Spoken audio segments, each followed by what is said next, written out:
For years, I believed, like most people do, that willpower and self discipline were the magic formulas for happiness and success. I tested this belief by taking these extremes or these concepts to extremes. Instead of success and happiness, though, my life became a suffocating prison as I relentlessly pushed myself to do things that lacked authenticity and passion. But through my struggles, I uncovered the truth that willpower and discipline are actually obstacles to unlocking your true motivation and living a vibrant life. There's a much better way, which is what I'm going to cover today. So, if you're tired of trying to will and discipline yourself into an accomplished and fulfilling life, and you're ready to learn the truth about what it really takes, you're in the right place.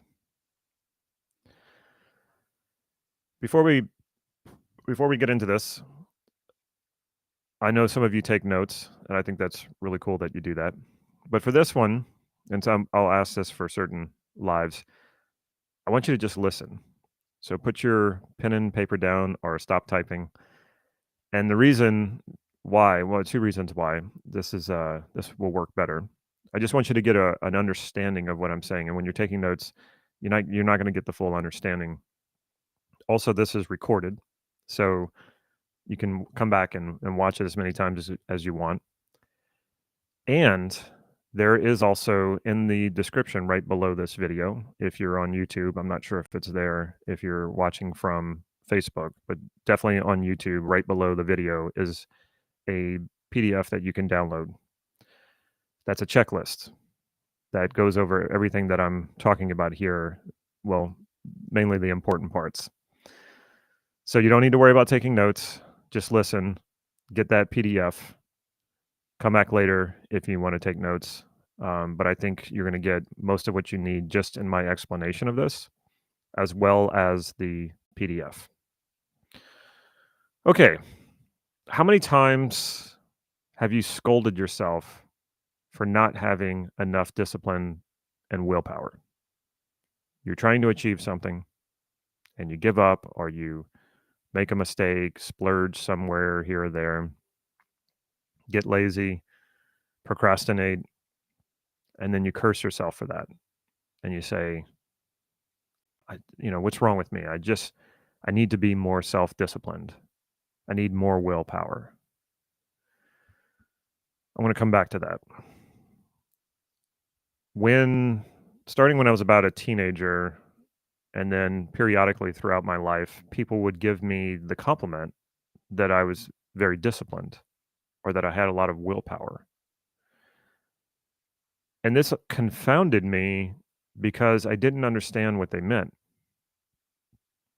Because what they were complimenting me on was not something I felt like I needed discipline for or willpower. To me, discipline then and still does sound like something a parent does to a child. And that's not at all how I felt about whatever activity I was doing consistently, that the person was giving me this compliment about discipline and willpower. I would think to myself, well, why wouldn't I do this? I enjoy doing this. So why do I need to discipline myself if I'm enjoying this?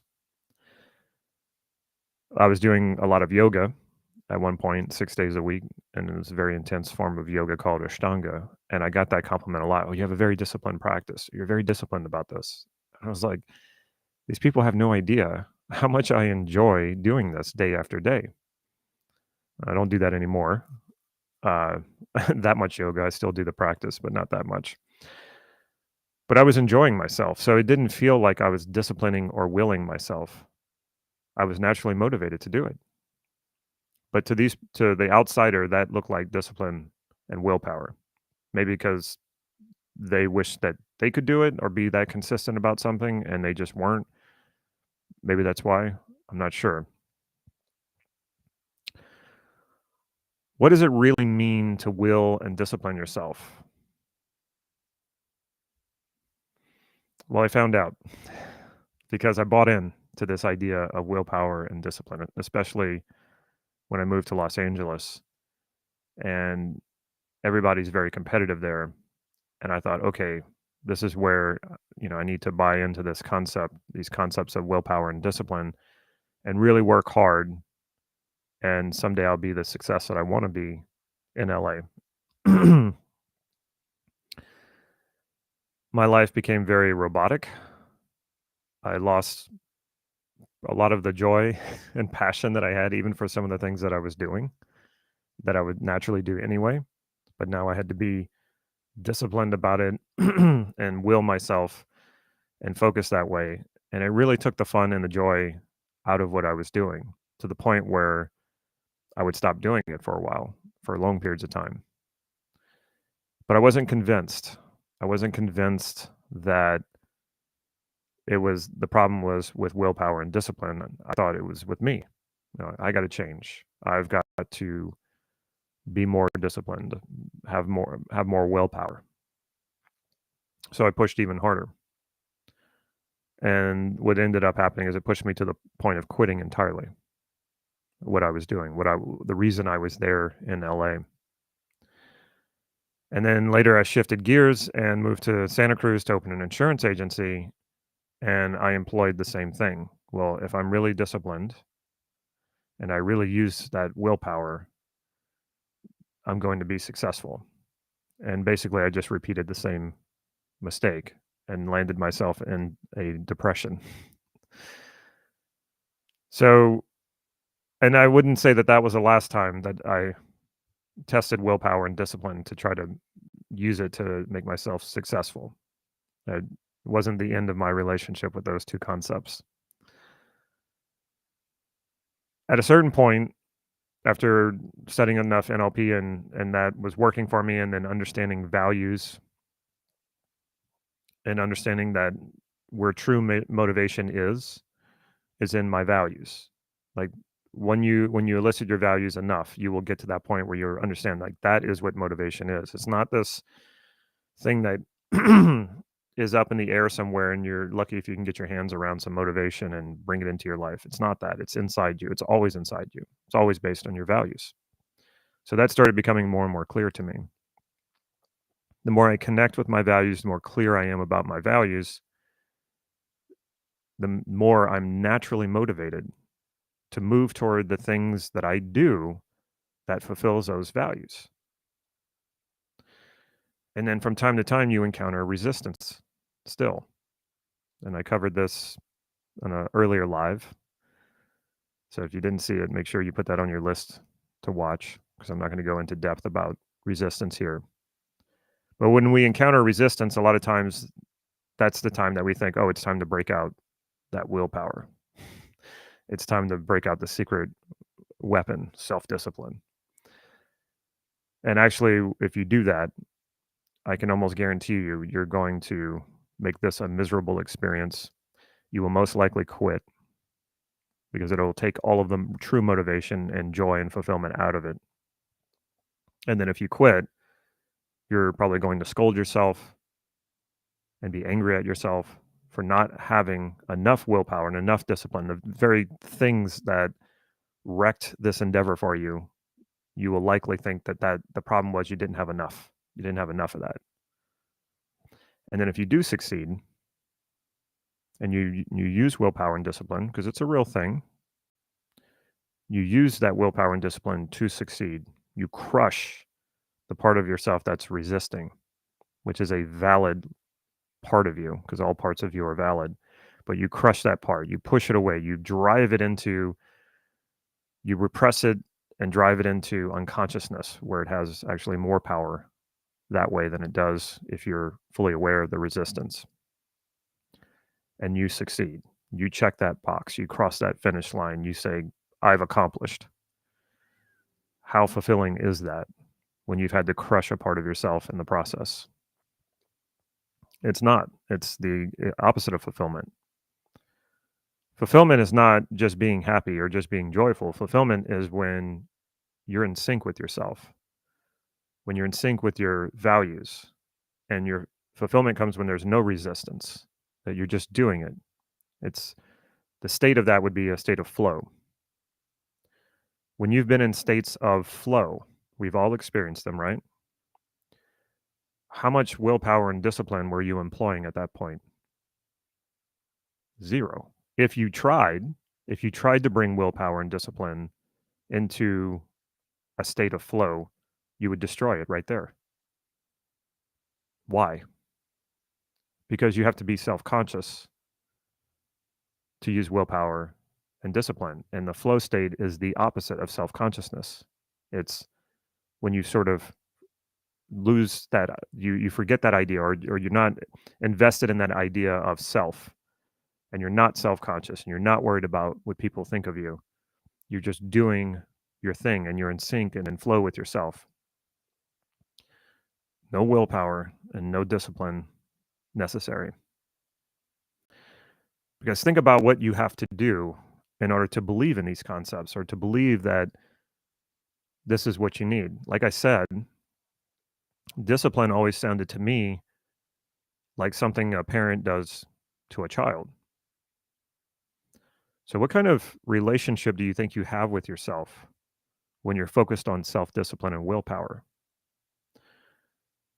To use these concepts, you have to create an imaginary division within yourself, which is already the start of the problem.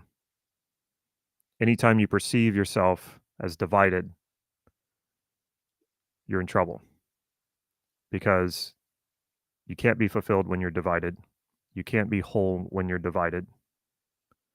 Now, again, it's an illusion, it's a perception. You're passing your perception through this idea, but it still feels real and it still causes problems.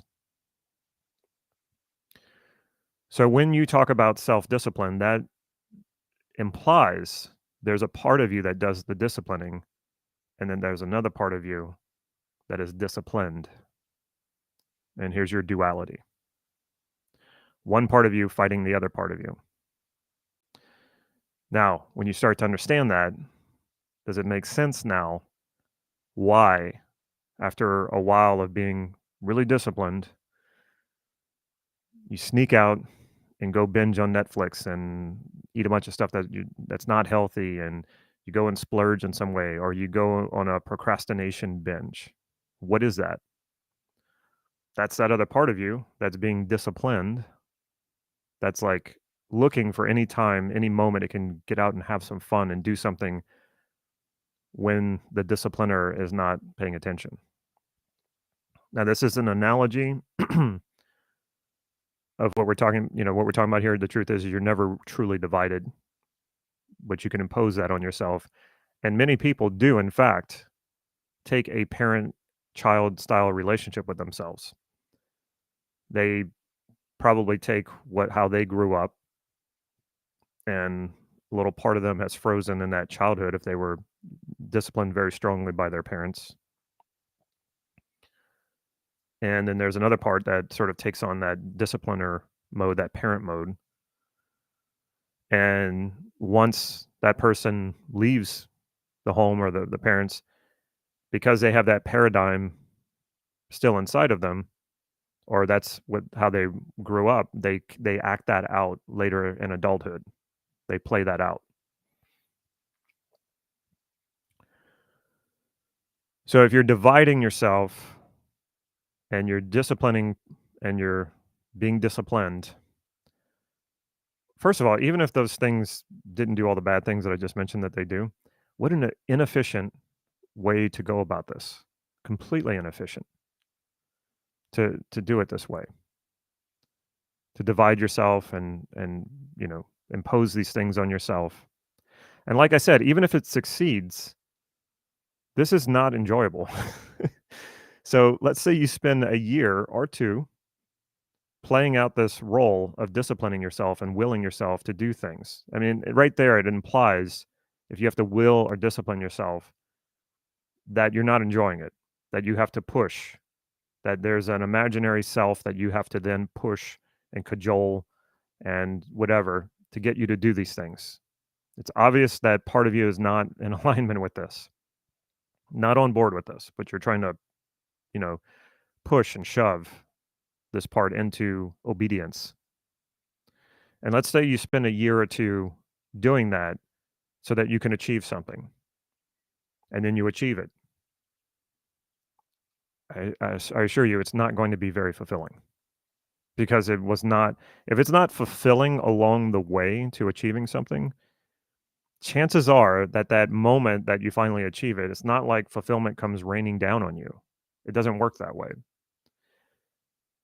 You know that you're doing something that's in alignment with your values because it's fulfilling every step of the way and it's motivating.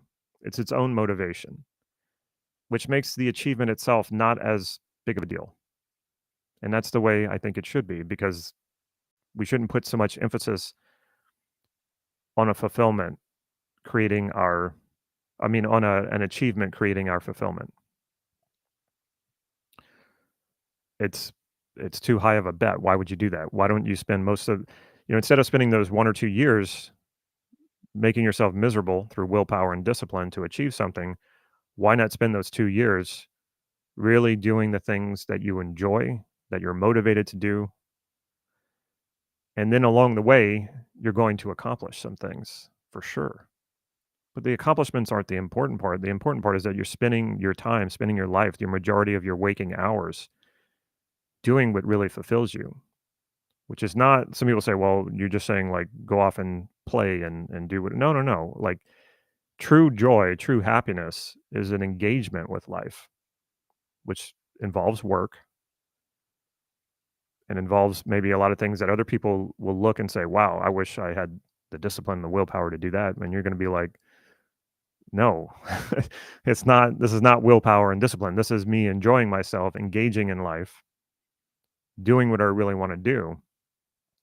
And it's its own reward. It's not a dangle the carrot like a parent might do to a child and say, when you clean your room, then you can have a treat. And it's such a even with children, and I'm guilty of this because I've I have kids, doing that with children is not even the best way to really engage with a child and have a relationship with the child so the child naturally wants to do the things that they should be doing. I mean, that's the ideal way, right? So, but we're still treating ourselves that way. We're still treating ourselves with dangling the carrot or the candy bar, so to speak. When you do this, young man or young lady, then you can have the treat at the end once you accomplish this thing. So we're often treating ourselves like children.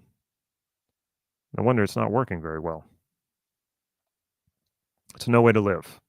It's no way to spend years of your life to achieve something, get momentary satisfaction from it, and then when that happens and you feel lost and empty, most people, especially high achievers, will say, "What do I do now?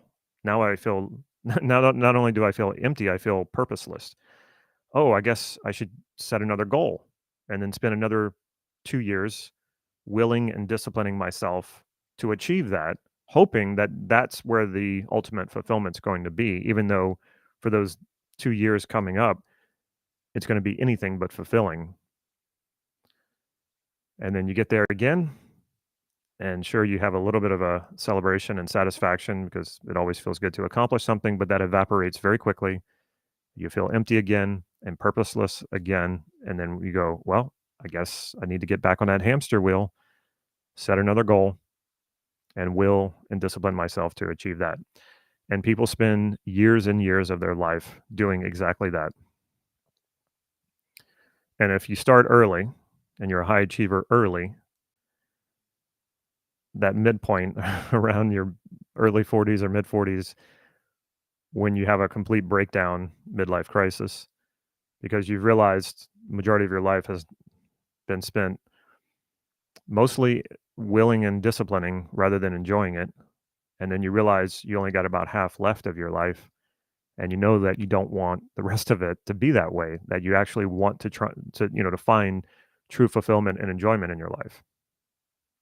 It's one of the things that leads up to a midlife crisis. And so often, these people have come to me for coaching. They're high achievers. On paper, they're some of the most successful people I've ever encountered. And they're coming to me for coaching because they can't understand why they are so unhappy, because they've accomplished so much. They have so much money.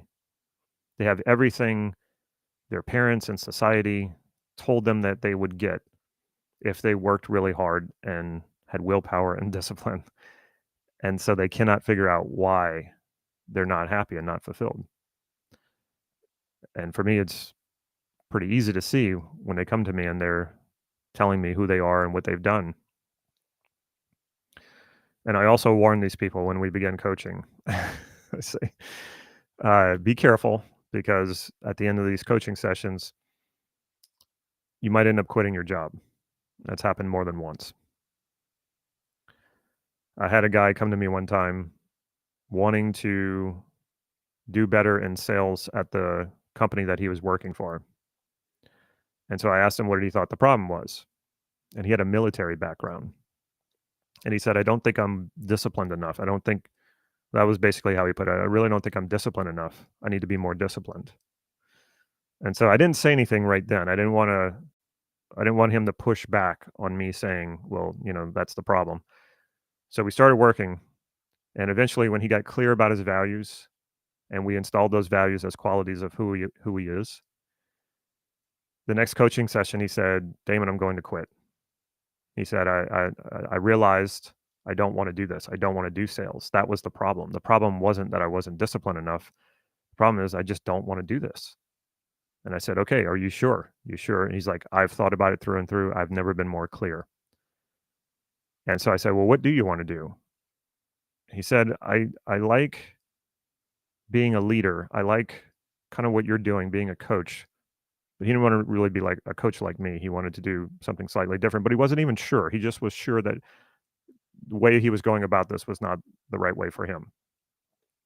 And so I said, okay, well, good luck on this, on quitting your job. And, I recommended that maybe he should find something else lined up before he quits. And he was like, no, I'm just quitting.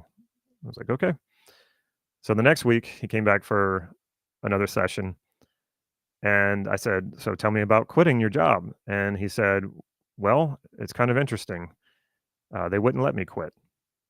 I said, oh, well, tell me about this. And he said, well, when I came to them and said that I wanted to quit, they said, we refuse to let you quit because you're really good. We want to keep you on our team. What do you want to do? And he kept insisting on quitting. And they kept saying, no, no, no, no. Tell us what you want to do here. And he finally said, okay, not thinking that they were going to give it to him. He said, I want to lead and coach the sales team. And they said, done. And here's a raise on top of it. so, so in trying to quit, he ended up getting a promotion. But again, it was when he took this burden of, oh, I need to be, the problem here is I'm not disciplined enough. I need to squeeze myself into this role that doesn't really fit for me, but I'm the problem. The role is right. I'm the problem. And so with enough willpower and enough discipline, I will become this. Rarely, rarely ever works that way. And even if it does, the misery that comes with it is not worth it. And that's exactly what I tried to do in my last big endeavor of trying to use willpower and discipline, which was my insurance agency. Insurance just wasn't for me. But it didn't stop me from trying. And I pushed myself to the brink of insanity and ended up depressed over it. Still thinking that it was, my fault. I'm not good enough. I'm not disciplined enough. But no, it was just wrong role for me. It was not the right one. So most of you, I think, have seen enough of my videos, and hopefully you've been on enough of these lives to know how important values are. And if you haven't watched that video, I highly recommend that you do. What if you were very clear about your values? And what if you were very clear about what motivates you, what inspires you? And at the same time, you had no resistance to getting what you want, no resistance to moving forward on that. Would you think for a second that you need willpower and discipline to get what you want? Think about that. You're clear about your values, you're clear about what motivates you and what inspires you, and you have zero resistance. Would you need willpower and discipline? Not at all. Not at all. Think about that. So, why are we so focused on willpower and discipline? Why are we not so focused on our values and what motivates us and what inspires us? And also, when we notice resistance, integrate it. I covered that in a different live. You don't want to fight resistance because then you just end up resisting resistance. That's what usually discipline and willpower is about. You're resisting your resistance instead of realizing your resistance has something very important that it's trying to fulfill for you. It's just disconnected. So you need to reconnect it. You need to reconnect with that part of you. But it's amazing to me how much in personal development the focus is willpower and discipline and not getting clear about what it is you truly value and inspires you and motivates you, and about how to handle resistance in the correct way, in a way that makes you grow and feel more full and whole as a person rather than fighting yourself. And it's just amazing to me that human potential movement and personal development as a whole has not figured this out. I'm not saying that nobody's figured it out, and I'm not saying I'm the one who figured it out. I'm not. Uh, this all existed in NLP training from more than 40 years ago. And so, an example of what I'm talking about, being clear about your values, clear about your motivation, I use this analogy a lot. If you were starving and I put a plate of your favorite food in front of you, would you ever hesitate for a second to think, gee, I need to go get some motivation. I need to go get some willpower and some discipline so that I can eat this food? No, no way. You wouldn't hesitate for a second. You would just eat the food. Why? Because you're clear that you want it and there's no resistance to eating it. Now imagine if you had that clarity about the goals you want to accomplish and the things you want to create in your life and the becoming the person you want to be. If you were that clear about those things with no resistance, there would be no hesitation. There would be no like, am I good enough? There would be no, oh, I need to be more disciplined or I need to increase my willpower to do this. No, you would just eat the food. You would just go for the goal. You would just do it. You wouldn't hesitate. You would just act.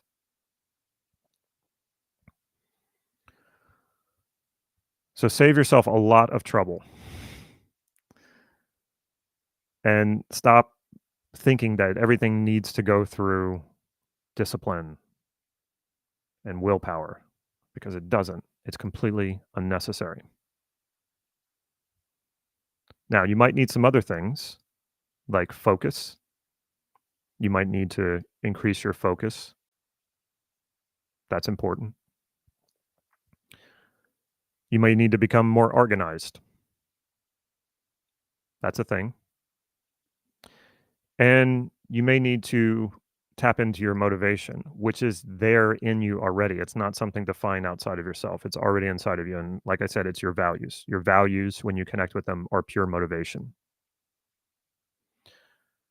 So those things, yes, you will need those things. You do not need willpower and discipline. When you have focus, organization, and motivation, and when I say motivation, I'm talking about clarity about your values, connecting with your values, knowing what inspires you. That's motivation.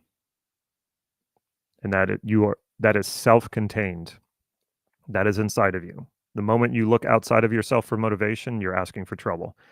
And you're asking for that whole, employing willpower and discipline and those types of things. Find your motivation inside of you in the form of your values, and you don't need willpower and discipline.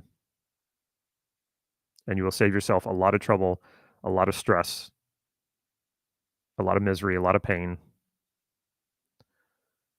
And you can remember times, you can easily think of times when you were so into whatever it was that you were doing that you didn't even think that it was hard work, right? You've had those times. You were present, focused, enjoying what you were doing, and to somebody standing on the outside watching you, they might have thought, "Wow, you're working really hard." And if they said that to you, you'd be like, "Well, I don't know. I don't feel the pain. I don't feel the doesn't feel like hard work to me because I'm enjoying myself." You've had those experiences. That's what I'm talking about here. The other thing too is willpower and discipline are finite. You can strengthen it like a muscle, but at some point it will give out. You can go that route if you want to. Just know it won't get you there. It can get you somewhere. There are people who have tremendous willpower, tremendous discipline, and they focus on it that way. Most of these people, though, when I've met them, are not happy people. They're actually quite miserable, but they think that's the way the world is. That's the way the world works, and this is life. So you just have to suck it up and do it. It's not the kind of life I want to live. So if you're wondering why you quit things, a lot of times that's what it is. You're trying to force yourself using discipline and willpower to try to make you do things that you're just not a good fit for. It's just not going to do it for you. It may impress you when you see someone else doing it, and that makes you think that's what you want to do, but the truth is it's not in you.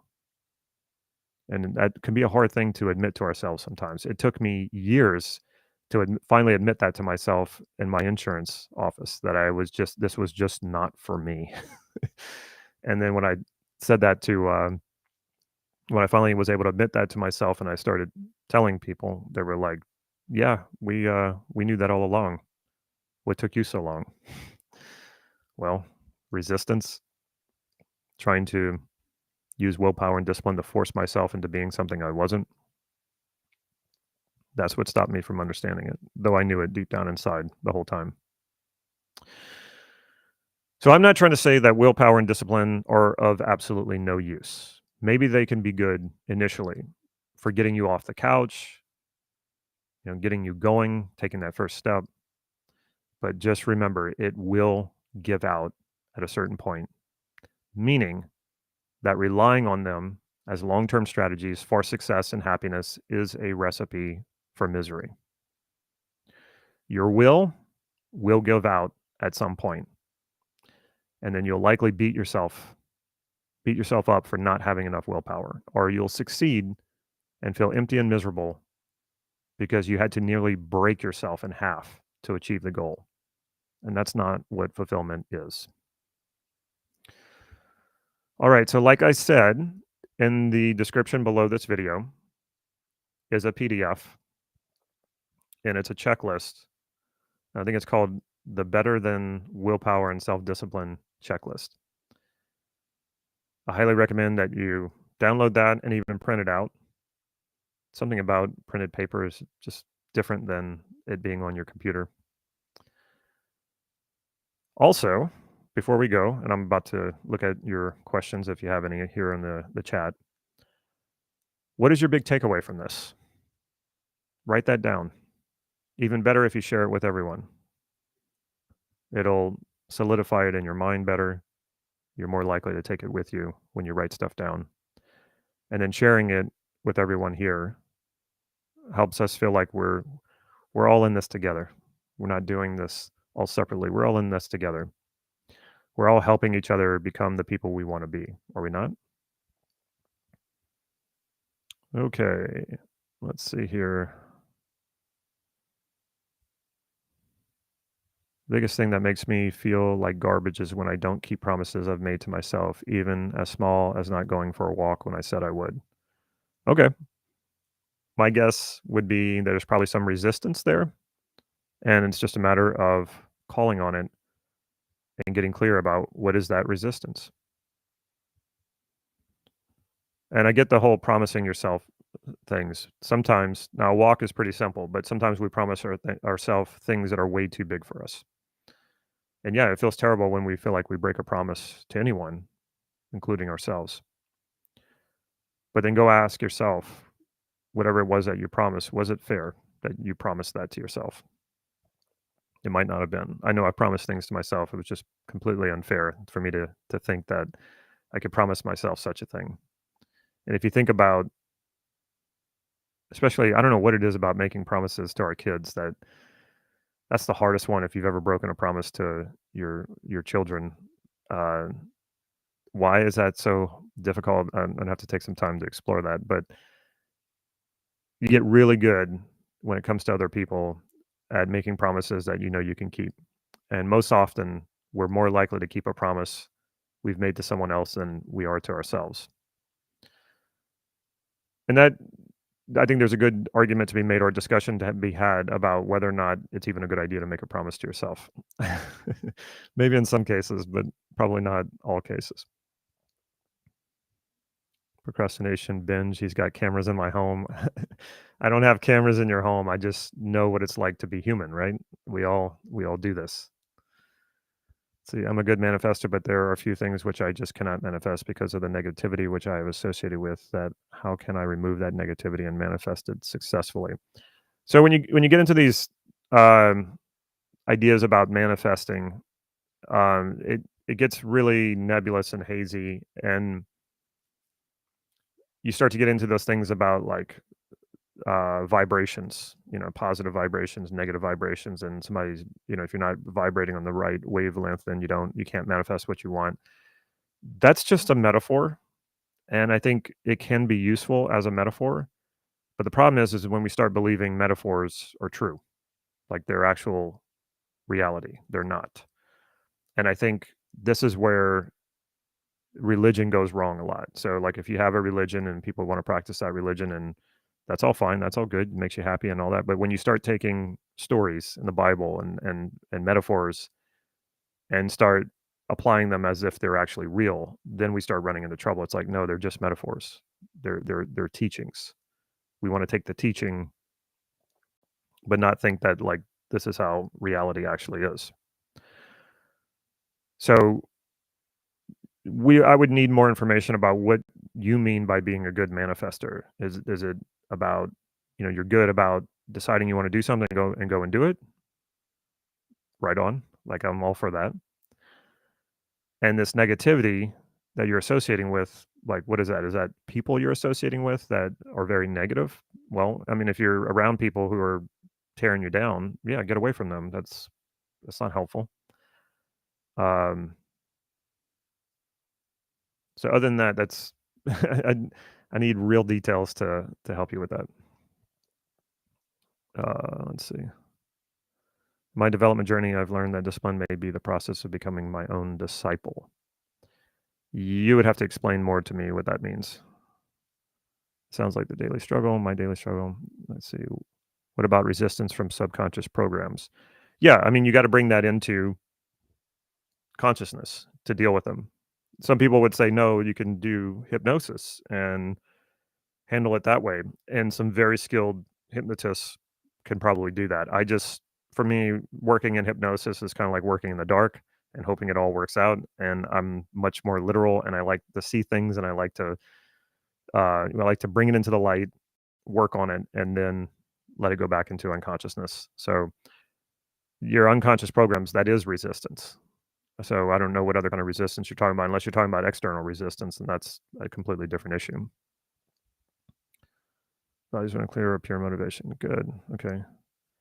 Be clear about exactly what you want to achieve. Yes. Be honest with yourself about what you really value and have the courage to accept. Yes. Dude, I used to think that way, get my value and intrinsic motivation clear and mold my life around it. But the truth is you need some discipline and willpower, and there will be task I don't enjoy. Okay. So like I said, if you're like a state of flow, or if you're doing something that you really enjoy, I'm not saying that there's no like work that goes into it. There obviously is. Um, so there's work that goes into it. But if that work is attached to your values, then you're fulfilling your values at the same time. So that means you're motivated, and that means you're experiencing fulfillment. So yes, there's work involved, but it's not like, oh, I need to grind this out. I need to work really hard. If you're going at it that way, good luck, because it's probably not gonna last very long. Is it possible to rewatch this YouTube? Yeah, absolutely. What would you say is the difference between focus and discipline? Again, when we talk about discipline, I go back to thinking, what is how does a parent discipline a child?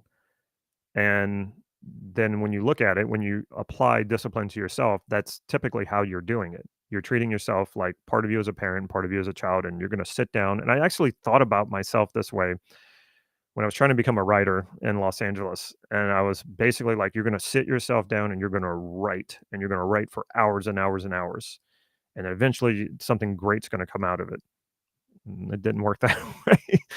I was so miserable and I couldn't come up with anything. I couldn't be creative that way, like forced creativity. But what if I just said, okay, hey, I'm going to focus for the next hour or two on just writing? I'm going to focus there. I'm just going to put my attention there and I'm going to commit to that. Even though it doesn't sound like it's that different, it feels incredibly different. Just me saying that. So, yeah, you focus on what is it you want and what are your values attached to that. So I know what it is that I'm fulfilling here.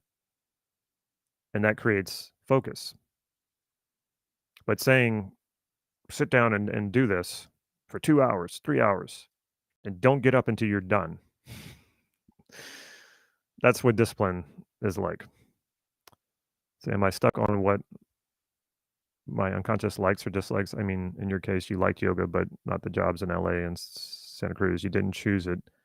Is there any way I can consciously choose what I will like? I think to a certain extent, yes, and I think to a certain extent, no. I think you can take something that maybe you don't like at first, and maybe you have some room to change it or alter it or approach it in a different way.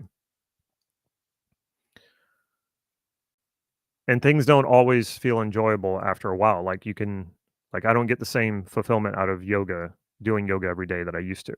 So I do it less. I'm not going to try to force myself to do it every day. I'm not going to try to force myself to like it more. It's just I went through a phase with it and it still is fulfilling for me, but just not every single day. So you've got some wiggle room there, I would say. Another thing that you can think about is how do you let's say your profession that you're doing you don't like, but you're not ready to give up on it. When you know your values, you know what motivates you, you know what inspires you. What would it be like to then bring what you value and what motivates you and inspires you into your work? Maybe you create something completely new. Maybe you get fired. And maybe that's how you know you were that's confirmation you were in the wrong place. So I'm a big believer in not in like identifying all the things in my life that I don't like and just quitting them and shutting everything down. I'm a big believer in what do I want to do more of in my waking hours that will bring me more fulfillment? And what would I like to do less of that maybe I can delegate? And maybe I can't do it all this year. But as I become more successful and I'm enjoying my life more because I'm doing more of what I want to do, I can keep increasing this, increasing, spending more time doing what I really enjoy and decreasing doing the things that I don't. So it might be a process. It might take some time. So don't worry about like the unconscious likes and the conscious likes or dislikes. The more you go toward what it is that you want and resistance comes up and you integrate that resistance rather than fight it or resist it, the more your conscious and your unconscious will line up and sync up. And so there won't be like these surprises or mysteries about like some inner resistance that's holding back. When you really start to cultivate that relationship between your unconscious and conscious, you're listening more to your unconscious. You're paying attention to these things. And so when they come up, it sometimes you'll just integrate them very quickly without having to go through a whole process. The more you practice this, the easier it gets and the more natural it becomes and automatic. Intrinsic motivation and personal values are my takeaway. Good. Perfection is divine. Promise yourself to remain human. Yeah, perfection is perfection is an impossible standard. and you will always fall short of it. So it will always be miserable. So I would not hang perfection over your head. That's another recipe for misery. Somerset, mom did that, wrote anything for just 1 hour a day. Okay. Discipline is being accountable for lapse of responsibility. For lapse of responsibility? Well, why can't you just be accountable? Why do you need to be disciplined about that? Approach the what, who, where we dislike with curiosity to learn and model the structure of the experience. Okay. Big takeaway, steady diet of parts integration every day as needed, as needed. I wouldn't just do a parts integration for the hell of it. Do it because you're feeling resistance toward moving toward what it is you want. Looking for my values is assuming in a way that my values are predetermined and I'm not sure it's that way. So it makes it hard for me to look for them. So you're not looking for them like I'm going to go inside and like be where are those values? It's you take something that you want. Better if it's something tangible like a goal that you want to achieve or something like that. And then you ask yourself, what is important to me about this? And that's when the values start to surface. Okay. So you're not looking for them in the way that you're talking about it. You're finding them because you're bringing them to the surface. You're finding out why is it I want this thing. Or you could go by your own behavior that you're doing. What am I trying to fulfill by this behavior that I'm doing? Whether it's a behavior you like or a behavior you don't like. There is a value that you're trying to fulfill. There's an intention, same thing as a value. So you can't tell me that you don't have an intention for what it is that you're trying to do.